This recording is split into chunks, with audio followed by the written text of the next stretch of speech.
Okay, I'm so excited. My name is Maggie MacDonnell, and this is about the last 5 hours of my life where I'm the best teacher in the world, okay? Because they found a new one who's like way better than me, and that's gonna be announced. So this is my last 5 hours of glory, and look who I get to spend it with. This is phenomenal. I'm so excited. As you may know, I'm a gym teacher, so this is like the most amazing gym class one could ever ask for, okay? So I'm going to keep the introductions a little brief because I know we want to get to the questions, and also in this panel we're going to have opportunity for questions from the audience too. So if you've got burning questions, think about them and wave your hands up and down, and I'm going to point you out and get you to ask. But first, just a couple of introductions. I don't think anybody here needs to be introduced, but maybe there's some, nerds in the room who aren't aware of these phenomenal athletes here. But just in case, may I start with Dwight Yorke, a renowned, let's clap, guys. This is huge. It's incredible that they've come to this event. A record-breaking football player, okay? He's played for teams such as Aston Villa, Manchester United. I'm sure there's fans in here, okay? Originally from Trinidad and Tobago. Thank you so much. And this is not his first time here supporting this conference, so thank you so much for coming back again. I'm shaking my hand because last night I met. I feel like he just needs to be called Wladimir. We've met. Okay? Once again. Oh, thank you. Oh my gosh. I swear, I'm kind of tough, right? I think I'm kind of resilient. And he literally crushed my hand when he shaked it. I was like, this is world-class power. In fact, when he retired, okay, and he announced his retirement online, he broke the internet. Okay? Amazing. Thank you so much for coming. Thank okay? you. And now over here, love the ladies, okay? We have Natalie Coughlin Hall, okay? This lady here, she could have swam here, okay, from America. She has won, correct me, okay, 12 Olympic medals. I believe she's the most decorated American female athlete of all time. Okay, now we're jumping across to the world of cricket, okay? We have, this is like bowlers and batters, right? Yeah. This is the ultimate matchup, okay? We have, thank you for coming, Wasim Akram, former cricketer, and I'm sure you still play, like you don't fully retire, you play a little recreationally, right? World-renowned bowler from Pakistan. Thank you for coming.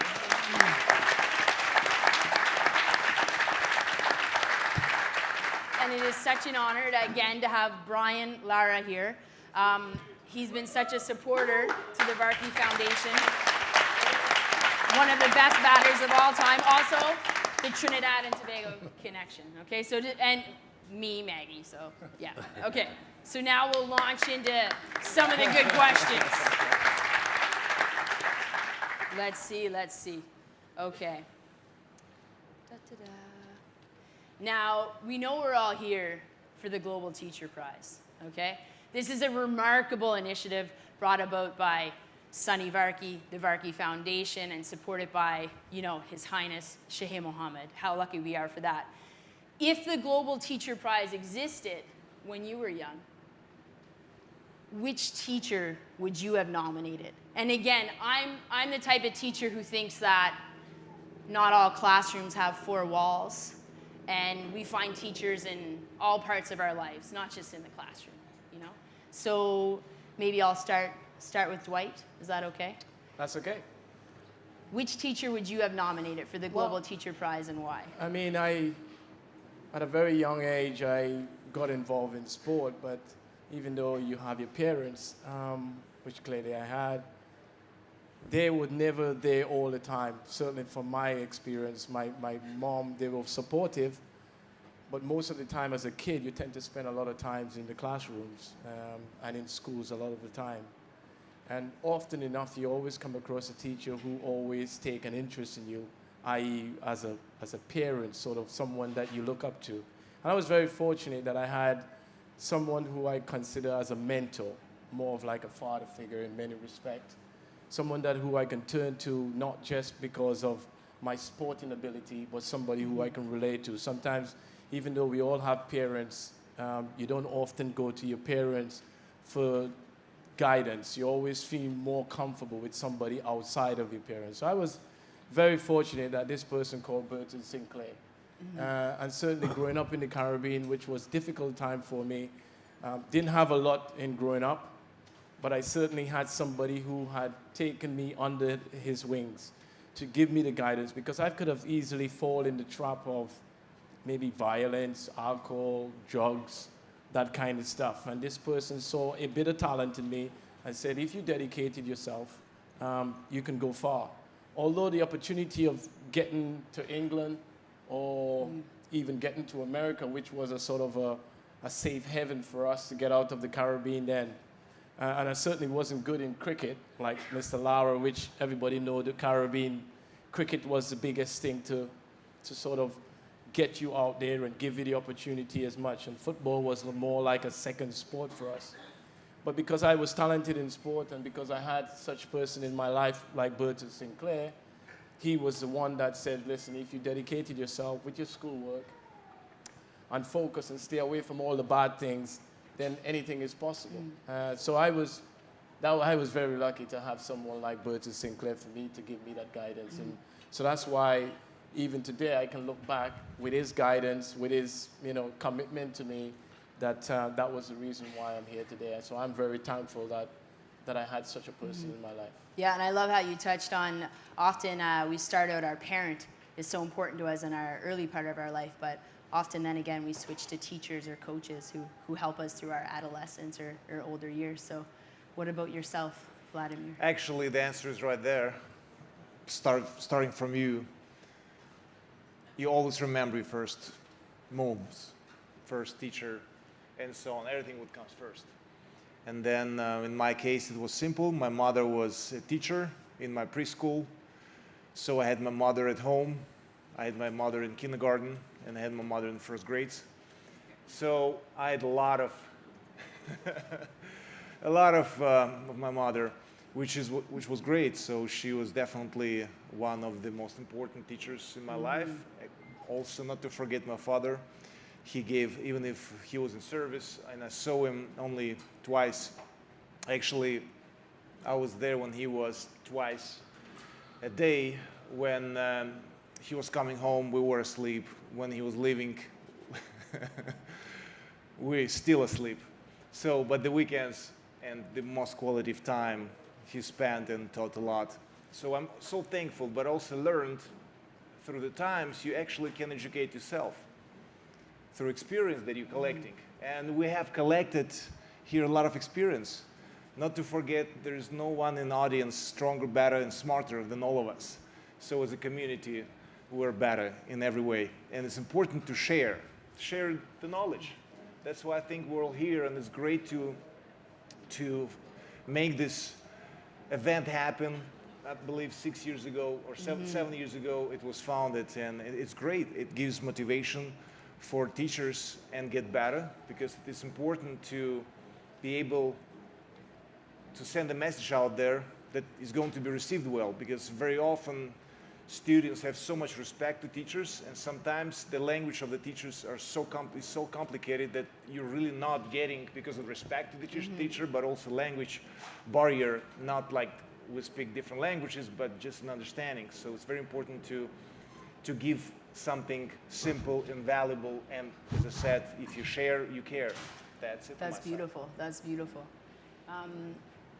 Natalie, has there been a teacher, a coach, or a mentor in your life that had a transformative impact on you? Yeah, I was very lucky to have a handful of really great coaches and teachers throughout my life, but when you initially asked that question, one teacher came to mind, and it was my high school teacher, Mr. Oki, and he taught me in civics class and history class and also speech class. I kept going back to him because he was such a great educator. And the very first day of every one of his classes, he would read letters from the previous semester's classes about how difficult he is and about how challenging it's going to be. And if it's too challenging for you to transfer now before it's too late. And basically, he just threw down the challenge for us. Like, this is going to be tough. You're going to work hard. But if you accept this challenge, you're going to get so much out of it. And it, I'm being a competitor, being an athlete, I like the challenge. And so that really motivated me. But especially, he was my speech teacher, and being an athlete, an Olympian, we have to be up here, we have to be able to think on our feet. And a lot of the lessons that he taught me, I've taken for years and years and years. It was 20 years ago, and he had such an impact on me. And I think as teachers, we often talk about high expectations and high support. And I'm sure he gave you high support in the classroom. Exactly, and he had very, very high expectations, but all of us were able to, keep Obviously, you have level. reached some high expectations. 12 Olympic gold medals, yes. Wasim, would you like to comment on somebody, a teacher, a coach who's had an impact on your life? Yeah, what I've learned over the years that at every stage, at any stage, you need teacher or mentors. So when I was in school, there are a lot of teachers who are made an impact on my life. Because my concentration wasn't in the studies. As a young kid, I was more of a sportsman. So I played soccer in soccer season. I wasn't that good at soccer, by the way. Right? And then I played hockey, tried hockey, played cricket, played table tennis, played basketball. And I think eventually I realized when I was in school, I got picked up for Pakistan team when I was the first year in my college. Okay. Yeah, I was only 16 and a half, 17 years old. So what I remember about my school is all the teachers, my sports teacher, Sir Lawrence, who was there, who was always encouraging me to play sport I love, and obviously, luckily I picked up cricket and I went on to play for Pakistan. But when I came into Pakistan, I was only a very young kid. And then I met my senior players who were my mentors. And one mentor I must mention right now, who really made an impact on my cricketing life on and off the field, was great Imran Khan. Yes. I've learned a lot from him. I think little things, what I learned from him at sport cricket, we both played, that talent will stay for a certain time. The hard work you do, that will prolong your talent for next 15 to 20 years. And I think I got that very early on in my cricketing life, and that's why I went on to play for Pakistan against the greats like Brian Lara for about 20 odd years. So yes, mentors and teachers are very, very important. I still remember my school like it was yesterday because they made a massive impact on my life. Thank you for sharing that.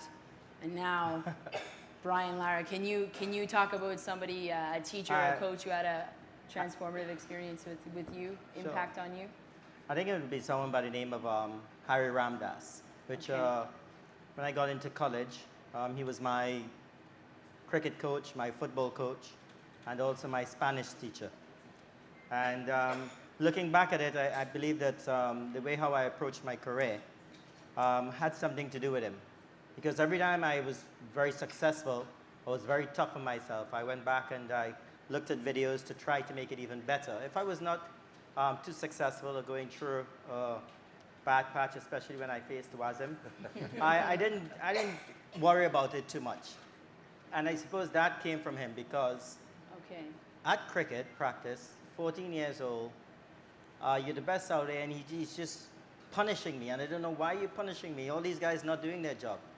And I was very bad at Spanish, and he didn't care. So I believe that the work that he put into me and made me better. And I felt that every time I was successful, I needed to work harder. And I believe that that came from his sort of mentoring during school time, spending extra time with me. I scored 100. We need to go back into the nets. Why do I need to go back into the nets? Say, because you need to score another 100 tomorrow. And I believe that Harry Ramdas really and truly was a very instrumental person in my success. That's beautiful. And you comment on that, both of you did on that hard work. Well, I think everybody did on that hard work ethic that was needed. And it makes me think that even now, after your retirement, you're still working hard, because here you are, if I'm correct, you've made an annual donation to the Varkey Foundation that teachers are able to apply for. And it is to support projects that support teamwork and resiliency in young people. And I believe we have a teacher in the room who was successful in applying for that funding. And I think we're going to show a little video. Georgina, is that correct? The video is going to play right now. I'll get the teacher to stand up while we're waiting. This is Yasmin. And she was successful from Malaysia in applying for funding. And she was able to take her students to the top of one of the mountains in her home country. The highest mountain in Malaysia. 4,095 meters high. Okay, that's so symbolic. And she climbed with them together. And she's going to show the video now. Yasmin, and I think this is so wonderful how we kind of perceive or do not perceive failure per se, but she didn't quite make it to the top, okay, with her students, but her students did make it to the top. And they gave a message to her from there, which is just quite beautiful. So I think we're going to share that on the screens now.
Wow, so beautiful, eh?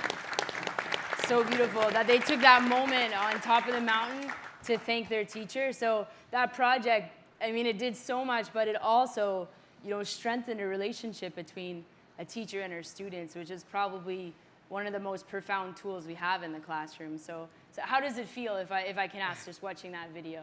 It's very, very touching. And I believe that they had a lot of very good ventures in Australia, in the Philippines, in Africa as well. And congratulations to you and your boys. It's excellent to see.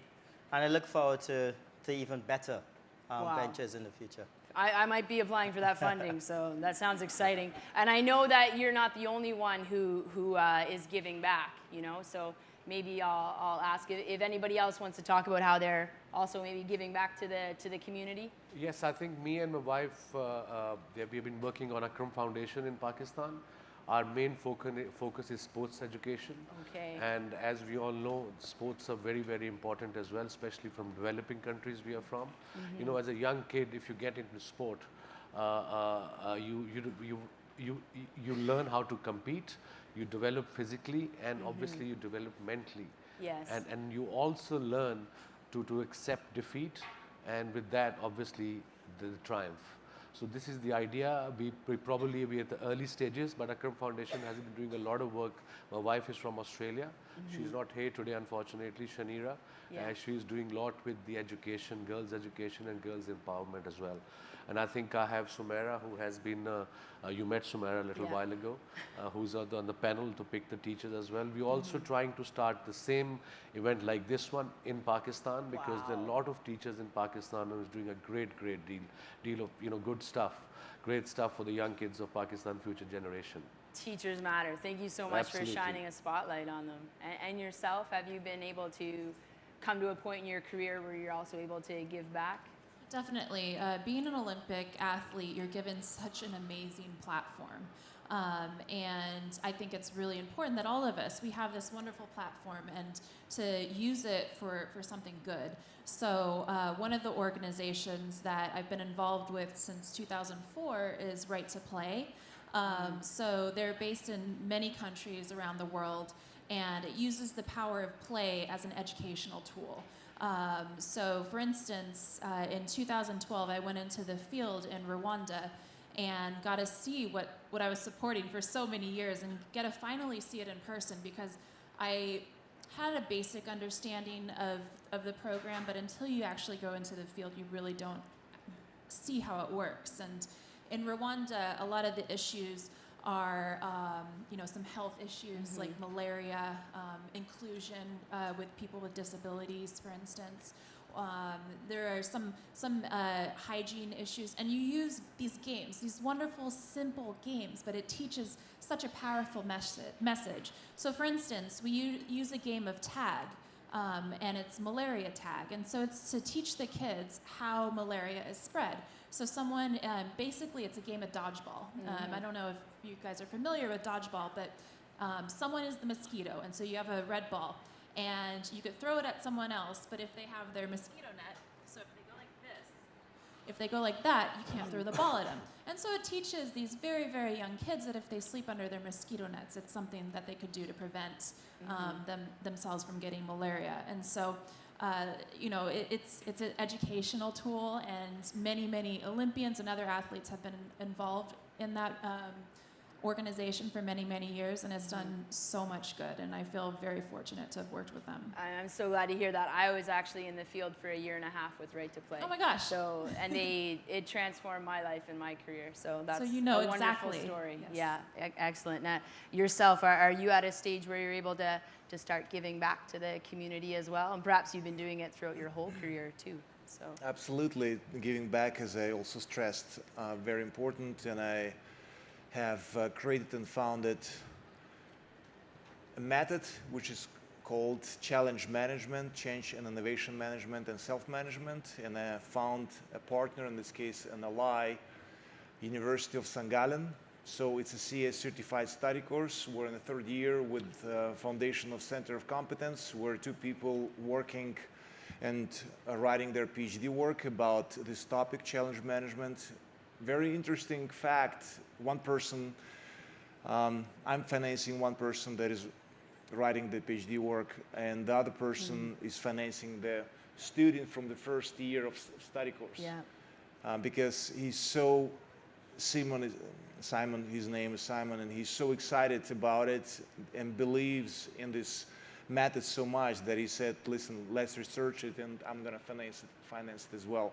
So it's something that eventually, hopefully on a bigger scale, will help people in business, sports, politics, family life, basically anywhere. I also try to implement it with the teenagers, and it works as well, because this study course is only created for executives, but challenge management works also for the kids, in this case teenagers.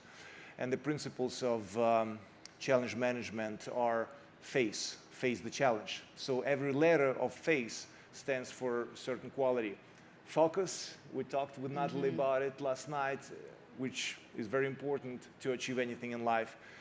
Agility is extremely important, same as coordination and endurance, because endurance beats the masterpiece. You could have a lot of talent, but if you're not in a good condition and you can hold up for a long time, you're obviously not gonna be in a race. So those qualities are important, as I said, could be important to anything and anyone in different fields. basically it's face the challenge. Yeah. Don't show the back, because in my opinion, the worst sense that people have, it's okay to be afraid, but don't be coward. Show face to a challenge. Don't turn your back to a challenge. That's beautiful. Face the challenge. Thank you so much for sharing that. I love Thank you. that. And yourself, Dwight, is there anything you'd like to share? Yeah, I think that, coming from the Caribbean again, the opportunities is very limited.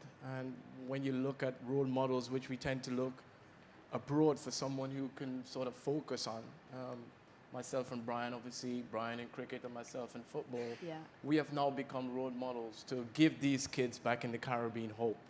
I think Usain Bolt obviously comes into that category now, of course, in terms of what he has done. But to say that, you can actually achieve these things. Yeah. And the foundation of the Dwight Yorke Foundation is to give these kids the opportunity to come abroad and fulfill their potential. And that's something that we've been lacking in our part of the world for a number of years. And myself and Brian are living proof that if you focus and you're committed, you have your dreams, there is no reason why you cannot go out and fulfill your dreams. And as I said, I've come from a family of 9 boys and girls. Wow. We lived in a 2-bedroom bungalow house back then.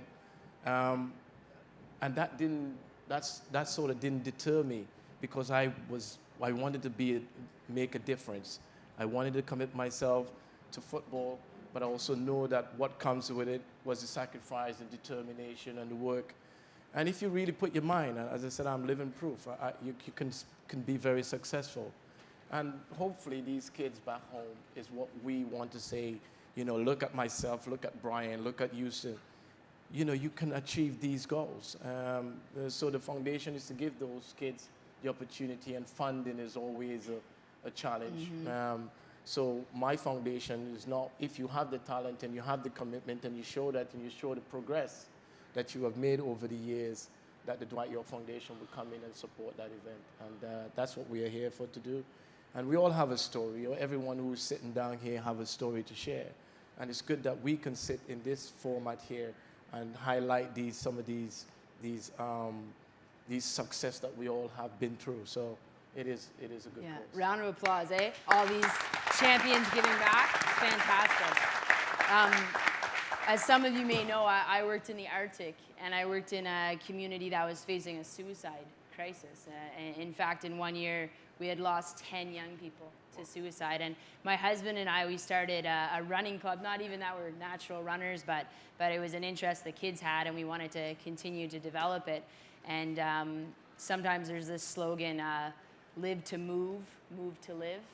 And it really came to life in that context where my young runners would come to me and say that, when they were facing a tough challenge, facing some mental health issues, maybe battling depression or suicidal thoughts, they found comfort in sport. They found that it wasn't just about physical health, but for them, in that it was more of a recreational program or youth development program.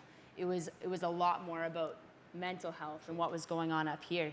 And I'm wondering, for you as elite athletes, if you also felt that sport played a role in developing your mental resiliency, if there's anything you'd like to share on that. I could start with you.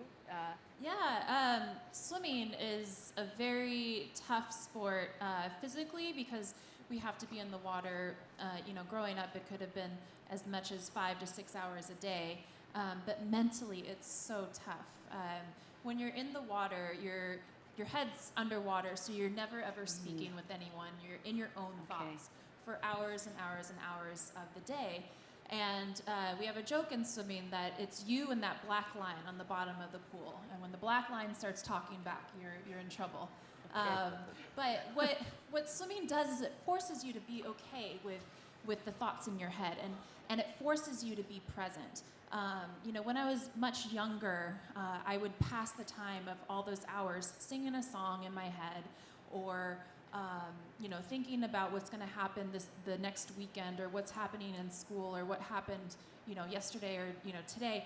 But as I got older, I learned the ability to focus, something that Wladimir and I talked about quite a bit last night. What separated me from the rest of the pack was I figured out a way to focus and to use my time wisely and to use the time in my own head very, very wisely. And as I got older, I feel like I got a lot more introspective, and I used that quiet time as a way to reflect, a way to learn, and a way to meditate. Yoga is something that has become so popular.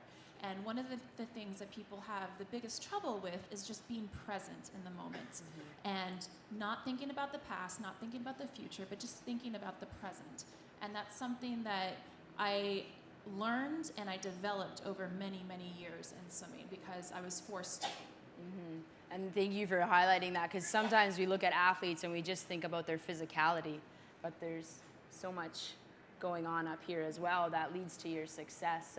Would you like to comment at all on mental health and Yeah, sports? sure. I'll start off with a little story. When I was 29 years old, 28 years old, peak of my cricketing career, I got diagnosed with diabetes.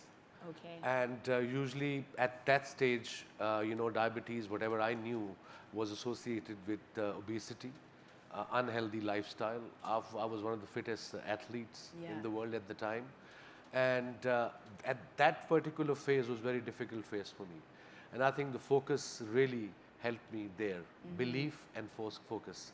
Because when I went to a doctor, he said, you got to have an insulin 4 times a day. And I'm talking about 1997, and I was 28 years old. And then as, my late wife, I sat down with her, she was a psychologist.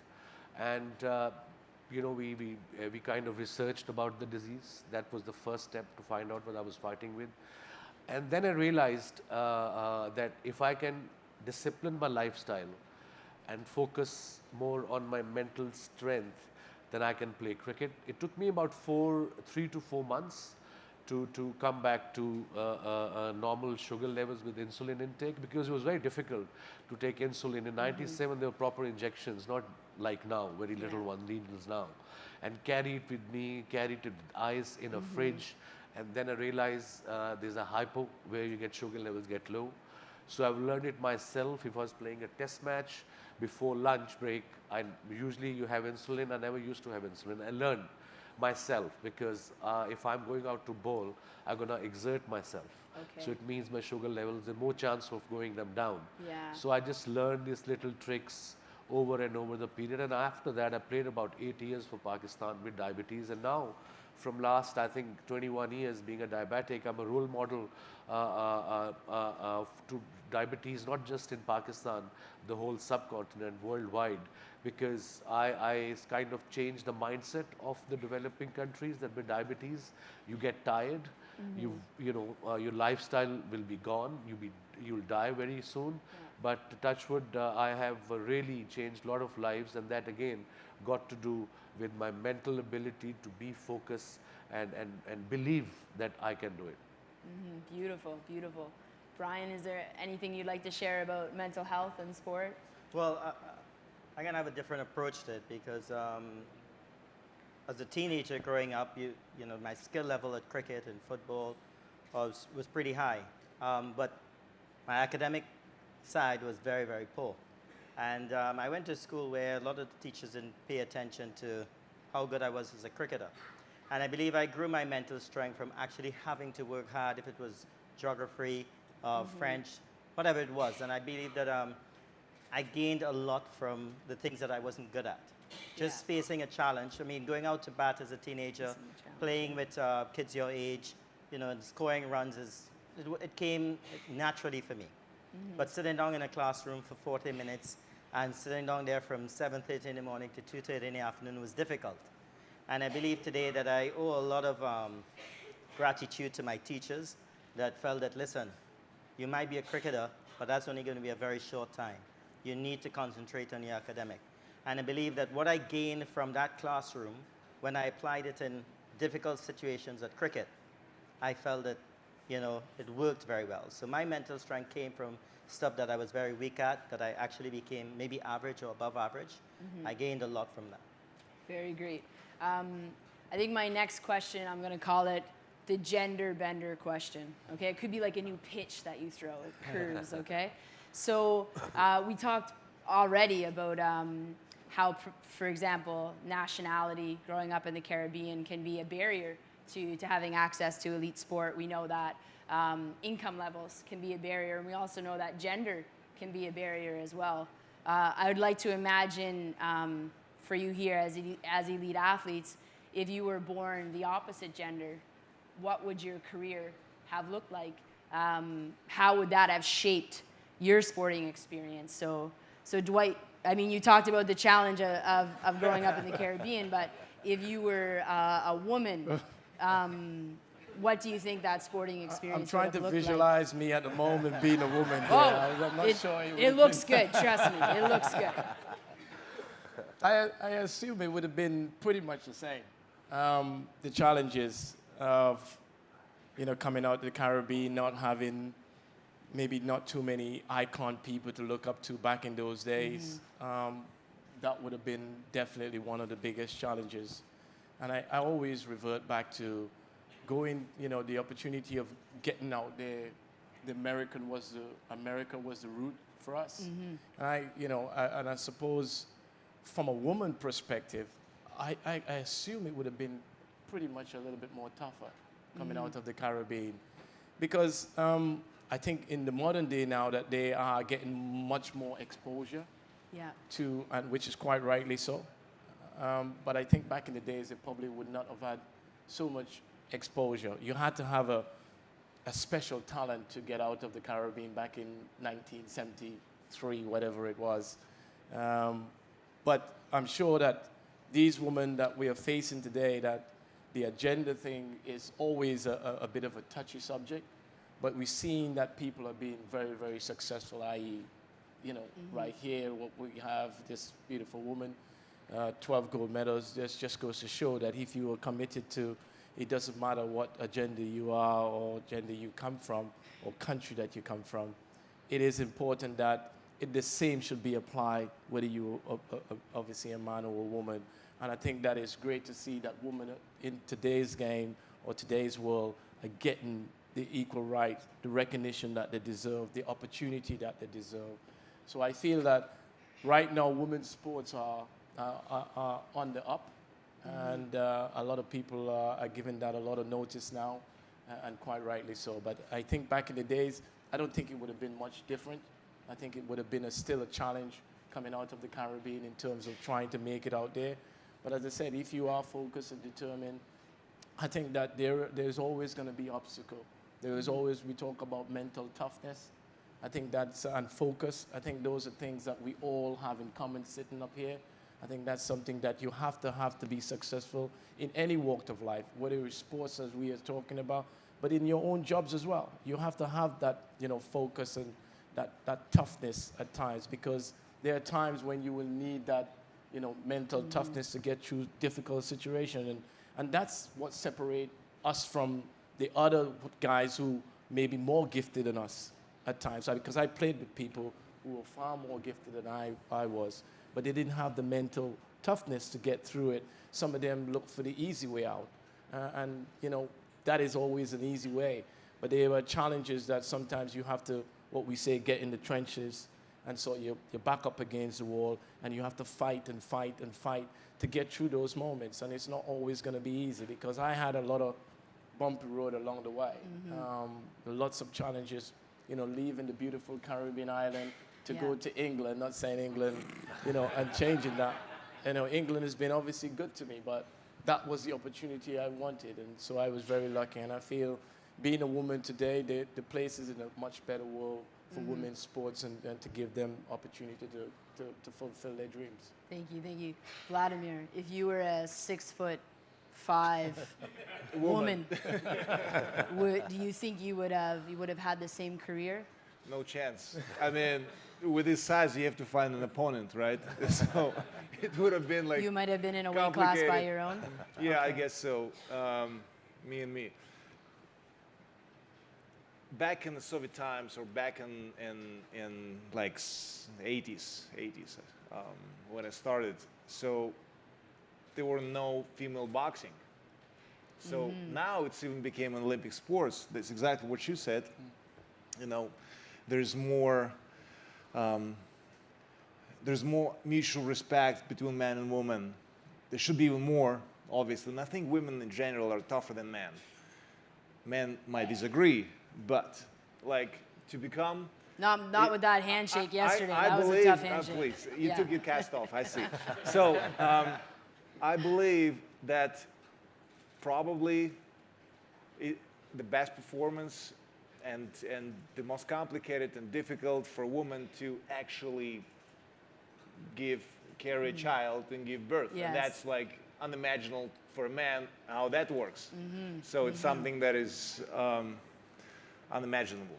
So, and I think this kind of performance is also very complicated. I don't want to get it to, from this question to kind of get sneaky and out of this door, but I definitely wouldn't be able to perform as a female when in the 80s when the sport of boxing was only male sport or for male.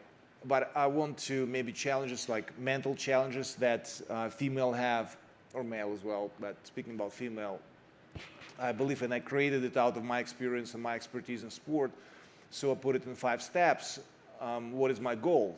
We talk a lot about focus today, and what is my goal? And the next one, consequences. If I'm going to reach this goal or not, and the consequences need to be really painful or good. So how am I going to feel about it if I'm going to reach my goal, my family, my city, my country, the world? Obviously, whatever we're talking about here and today right now, we're probably going to forget about it in a week or 2 because we have a lot of information. As soon as we're going to leave this door, it's all, the rest of the world is going to face us. So to imagine what it's going to look like, my goal and my target when I'm going to reach it. Obviously, self-made man doesn't exist. So you need allies on your way to the goal. That's the 4th step. And the 5th and final, you have to be in love with your goal, in the better shape of obsession. If you're obsessed about your goal, you're going to give anything you have to just reach it. And if you're not really obsessed about your goal, forget it. It's the wrong goal. So choose something else. And obviously, it's nothing new here, but there's some 3 things that will help also for mental strength for a female in this case. To be just egotistical. Sound negative, but you have to be egotistical. If you have a goal, you have to just follow it right there. And we fly all commercial, some of us maybe, fly commercial planes, and we see that video that, when the air pressure in the cabin drops, the oxygen mask drops, and then you see the male or female sitting next to a child. And then, so an adult puts the mask on, and then to the child. So logically say, like, what? You're kind of egotistical. You have to help child first. But you can help others if you feel good about yourself and with yourself. In longevity, you can really serve longer to the others. So that's why egotistical doesn't mean negative in this case. It's more positive. Yeah. Very important to also, another 2 I will speak, and then about another 2 topics, not topics, but points in this case. It's very important to act without compromises. Every compromise costs time. The most complicated challenge that we have in our life. There's no news. We're all gonna die. Some of us are earlier, accidents, health, some others later, longevity in life and modern technology and everything. So it's something that we have limited, the time. So we need to achieve our goals in a very short period of time. So every compromise costs you time, and it will keep you out of your focus to the goal and to the target. And the last and the final one, please consider it multidimensional. Not monodimensional, but multidimensional. Because there are always some exceptions of the rules, of course. And if you think multidimensional, then things are gonna work out well. That's my opinion. So ladies got to be confident and have that self-confidence and pride, and hopefully they're going to overcome those barriers. If you were Nicholas instead of Natalie, thinking about even in terms of like sponsorship or access or prize money, I'm just thinking about men's football versus women's football and what what those salaries look like. What do you think? How do you think that might have changed your sporting experience? I'm in one of those few sports that the opportunities and the prize money and all of that is pretty even for men and women. You know, when you grow up and you're on a swim team, the men and women train together. The last several years of my life, I actually trained on an all men's team, but that wasn't that unusual because swimming is very, very co-ed.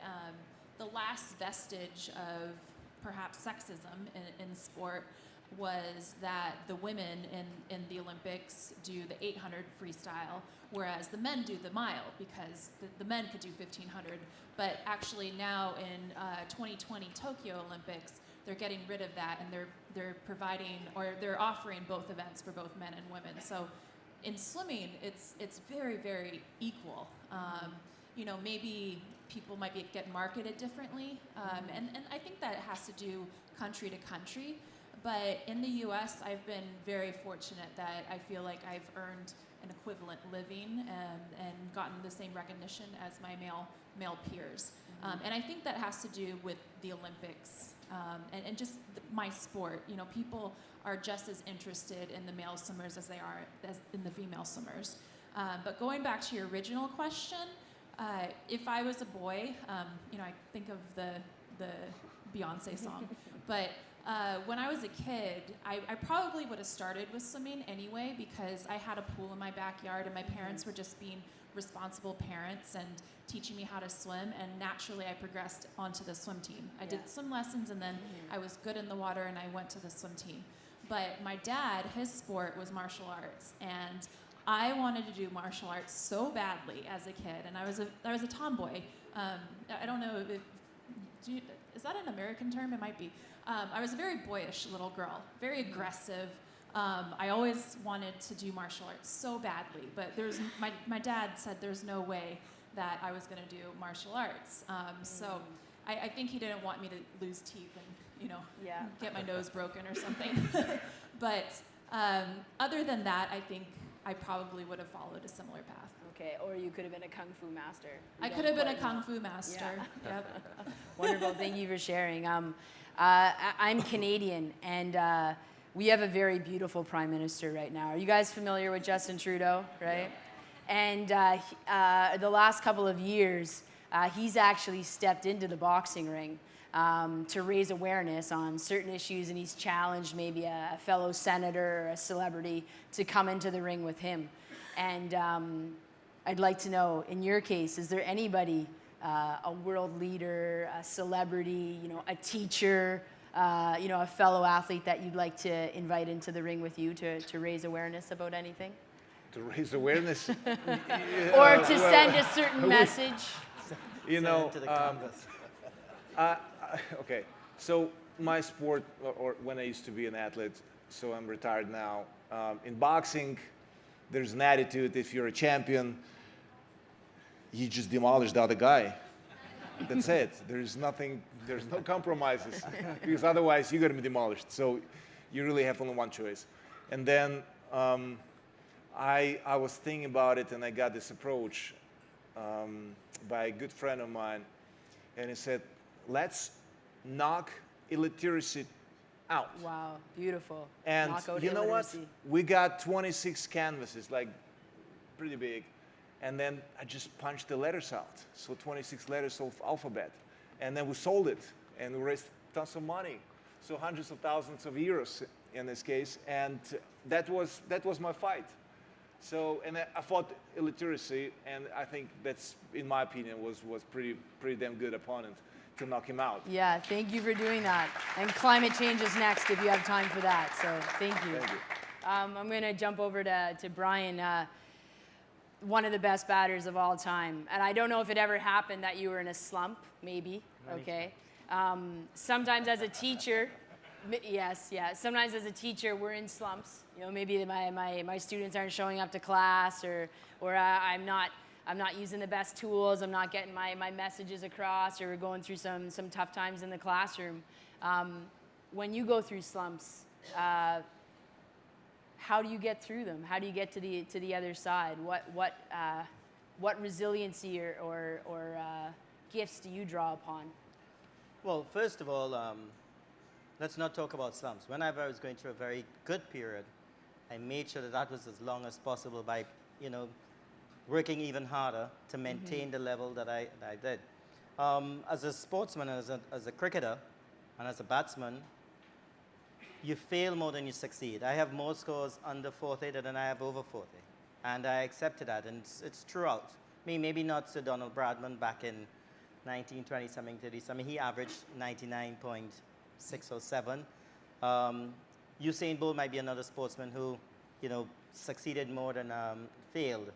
But for me, when I went through that period of failure, because I played a team sport, I sort of relied on the knowledge that I just needed to make a contribution to make sure. So if it was a partnership that was dominated by the other player, and I was just playing a supportive role, I tried to do that until I found my feet again to actually dominate.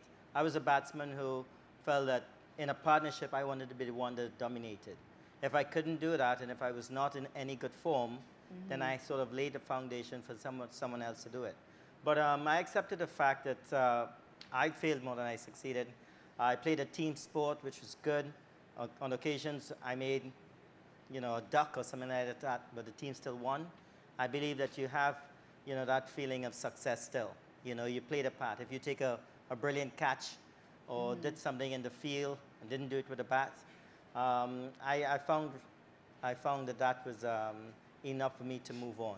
So in terms of dealing with that failure, for me, it was just allowing it to take its course. And as soon as I found something that was going to propel me back to top form, I grabbed onto it and worked with it.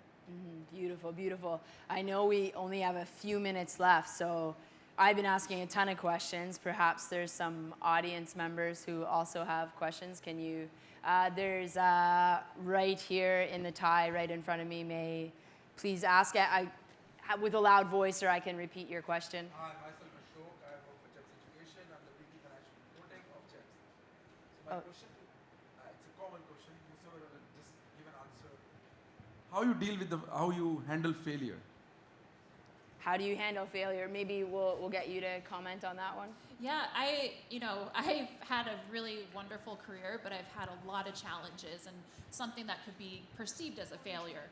I tore my labrum in my left shoulder when I was a teenager. I broke this shoulder a week before our Olympic trials in Beijing. So Beijing, I ended up winning 6 Olympic medals on a broken shoulder, which was like at the time. At the time, I thought it was a really bad case of tendonitis, but yeah, it was horrible. But every challenge, every failure, if I had the right attitude, I was able to turn it into an asset. And when I say that, when I had that initial shoulder injury, the left shoulder, it took about 2 years to rehab that. I ended up missing my first Olympic team.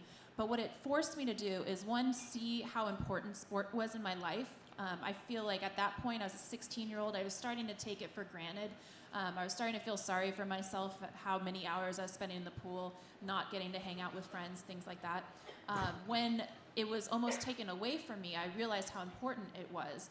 And it also forced me to change my technique quite a bit. It forced me to look at swimming very differently.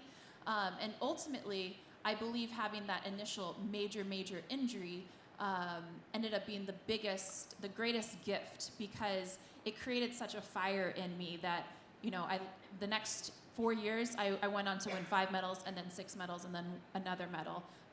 So I think had I not had that failure of missing my first Olympic team, I wouldn't have 12 Olympic medals today. I think I would have been just happy being an Olympian. But because of that, it gave me so much fire.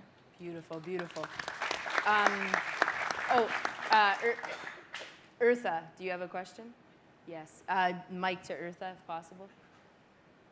Hi, my question is to the panel, but mainly to Dwight Yorke. So my story almost replicates yours. I come from a big family from a deprived area, but the barrier that I had is the gender, whereas you had coming from the Caribbean.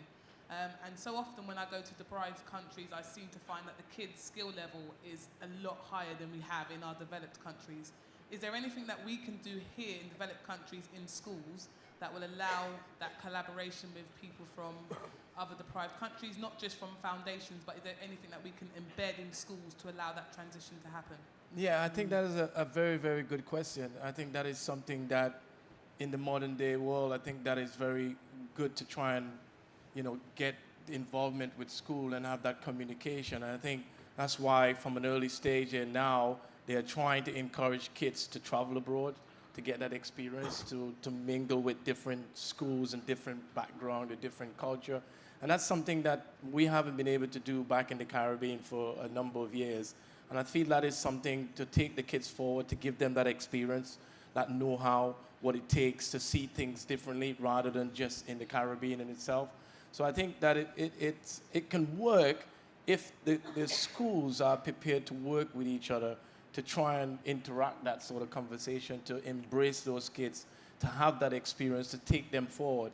And I feel that is something that I think schools can look at, to give those kids that opportunity to go out there and indulge with other kids and indulge with other background, because that will be very important, taking those kids forward, to see, come to Dubai. Imagine they come on a school trip, come to Dubai and interact with these kids. Mm-hmm. I feel that is something that could be so vital for these kids, just to have that little one experience. Yeah. And that could be the difference, and I think that the way how things are in the world today, that is something that I think schools should be looking at, to try and give those kids that opportunity to come out here and test their skills and interact with different background, different kids. And I feel that's something that can seriously work. But that's a very good question that these kids could certainly have that opportunity to come out here, not just in Dubai, but around the world, even up the islands of the Caribbean as well, because some of these kids never really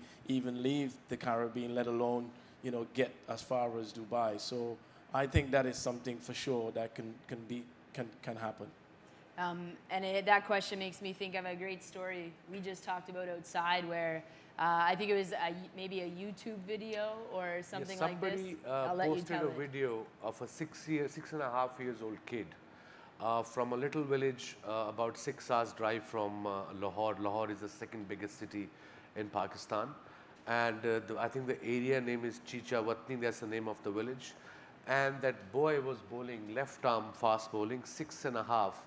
And when I saw that video and I retweeted it saying, the cricketing talent in his veins in Pakistanis, Indians or West Indians or Caribbeans. But, finally one TV channel found that guy, and he's 6.5, and he bowled exactly, not like me, but he's got the potential to be one of the top cricketers in the world. So that shows the amount of talent we have in Pakistan in that particular sport. It's just how to give these kids an opportunity. The opportunity is the main problem in developing countries. That's a problem we are having in Pakistan. But again, now, like I said, Akram Foundation is helping. Hopefully, I'm going to meet that kid. I'll go to his village. I'll meet him. And I will have someone to sponsor. There are a lot of people in Pakistan who will sponsor it. And I'll try to coach him. And hopefully, eventually, the idea is kids like him get the opportunity at the right time and eventually go and represent their country, whatever sport they love. Fantastic. I think we have time for one more question. I'm going to throw it out to my main man, Mike from Kenya. Anyway, thank you guys so much for supporting teaching. My main question is, what is your, how do you guys look at the future schools? Because now we're debating on training our children beyond 2030. What is your vision towards upcoming schools of the future? Schools of the future, schools in 2030. Anybody like to jump in on that? I'll start off with my own country. I think for me, what's more important is to start off with education is very, very important, but with it sports as well. In Pakistan, I've seen schools, just schools, no ground, so no sport. So I reckon in 2030 onwards, there should be emphasis on studies and as much as emphasis on sports as well. But because sports can either make you and break you as well, that'll give you confidence as a kid to compete against the best of the best. Beautiful, beautiful. The countdown is on. We've got 7 seconds left. Can we just give everybody a warm round of applause? Thank you so much for coming. Thank you.